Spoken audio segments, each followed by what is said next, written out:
Srimate Ramanujaya Namaha. Introduction to Srivaishnavism, Part 2. In our previous discussion, we talked about the Vedas, how they are an ocean of wisdom, but how only specific people who are trained and committed to them can actually learn and recite them. This does not mean, however, that the lives of other people are not Vedic or cannot be Vedic. In fact, all the people of the world can follow Veda and can learn its lessons. One way to learn is to study the lives of people who actually followed it, who actually understood its meaning and practiced it. Two great works of our Bharat, of our India, are historical works, things that actually happened in our history that tell us about not only how our people lived in the past, but also tell us lessons about how to live a Vedic life, how to live a good life, a life of wisdom. The two works are Sri Ramayana and Srimad Mahabharata. These two works are not stories or epics or legends. They are actually historical documents. Now, the difference between Indian history and Western history is Western history looks at things in terms of dates and time, to put a specific time and place on a specific set of incidents that happened, so that we could record it and people will know, oh, at that time something happened. But Ramayana and Mahabharata are intended to teach us lessons that will last forever. Whatever generation we live in, whatever time we live in, whatever place we live in, the Mahabharata and Ramayana have lessons for us. Between the two, great scholars have said that Sri Ramayana is the better teacher.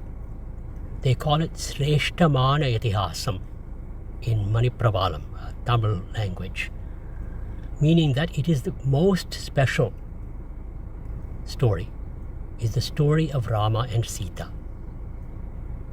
The majority of us understand this story by watching it on TV or reading condensed versions of it in books.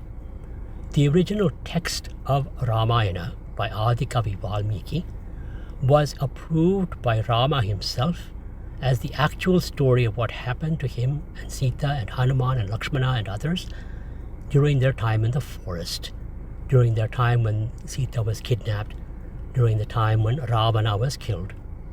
Up to the point of their Pattabhishekam, every single story Rama endorsed to be true. The lesson to be learned from Ramayana, of course there are an ocean of lessons to be learned from Ramayana, but the key lesson is a quality that Valmiki himself describes. Once, Valmiki was pacing back and forth outside his ashram. He had gained a great deal of mental peace in meditation and chanting on Rama, but he had a concern. His guru, named Narada, came and saw him and asked him what was troubling him. Valmiki asked, is there anybody in this world at this time who is a truly good human being, a truly good person?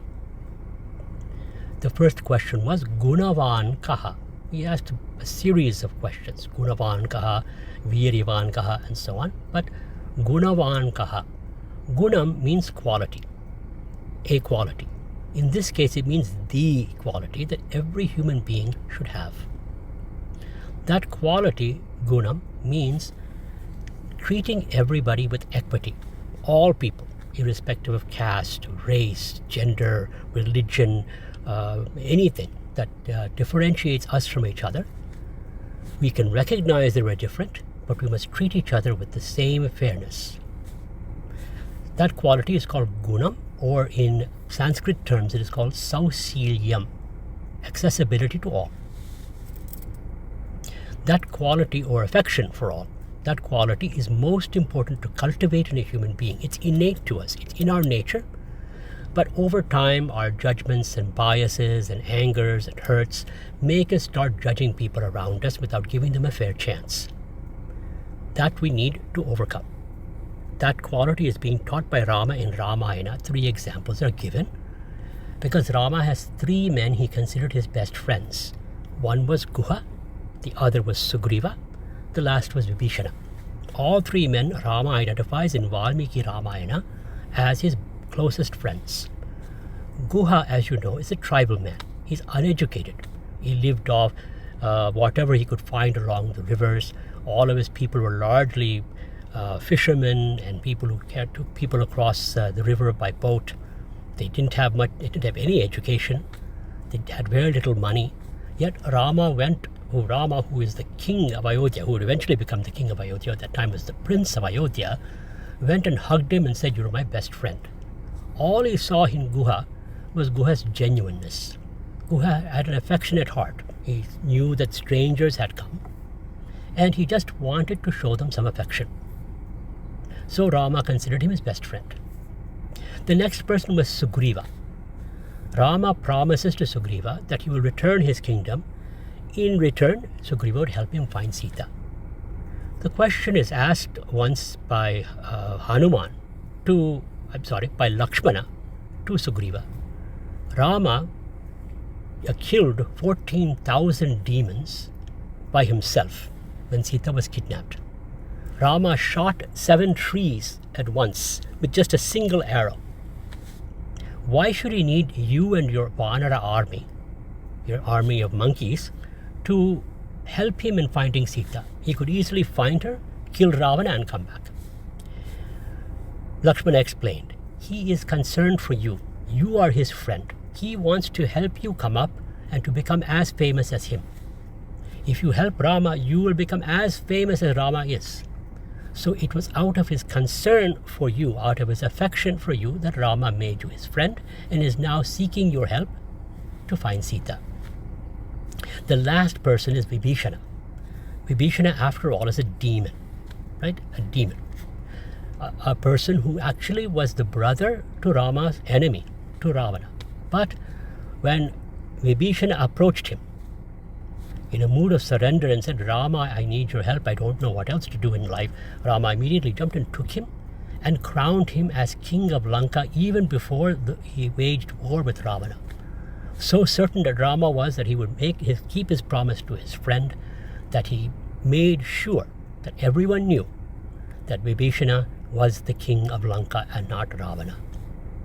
These 3 examples show the quality of sausilium, affection, without judgment, without looking at race or caste or creed. Every person was treated with equity and fairness. That is the lesson we must learn from Ramayana.